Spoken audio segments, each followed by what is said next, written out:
মানিকগঞ্জে ২৫০ শয্যার জেনারেল সদর হাসপাতালে নাইট ডিউটি করার সময় স্বামীর কাছ থেকে স্ত্রীকে নিয়ে জোরপূর্বক ধর্ষণের অভিযোগ উঠেছে দুই আনসার সদস্যের বিরুদ্ধে।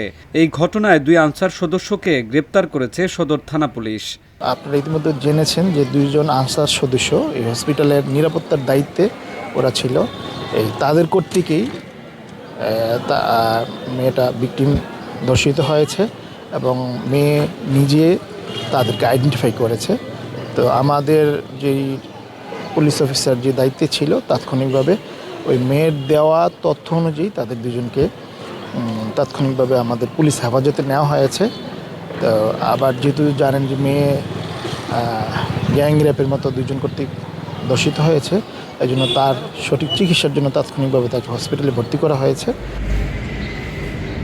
জানা গেছে রোববার দিবাগত রাত ২টার দিকে স্ত্রীকে নিয়ে এক ব্যক্তি নারায়ণগঞ্জ থেকে নিজস্ব চার্জিং ভ্যান চালিয়ে মানিকগঞ্জ সদর উপজেলার বেতিলা এলাকায় নানাবাড়ি যাচ্ছিলেন।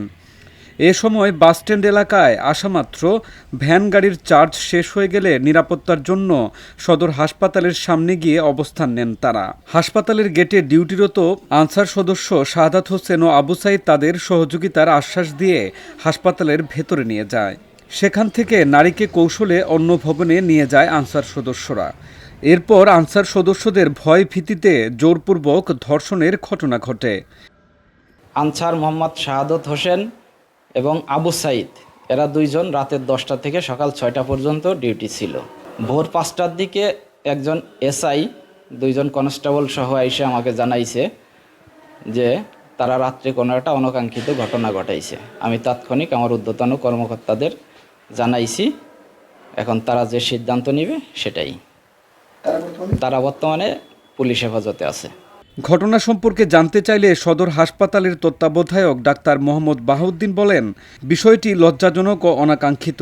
আমি জেলা কমান্ড্যান্টের কার্যালয়ের দায়িত্বরত অফিসারদের ডেকে এই বিষয়ে কথা বলবো। পাশাপাশি ঘটনার সাথে জড়িতদের বিরুদ্ধে প্রয়োজনীয় ব্যবস্থা নিতে সব ধরনের সহযোগিতা অব্যাহত থাকবে।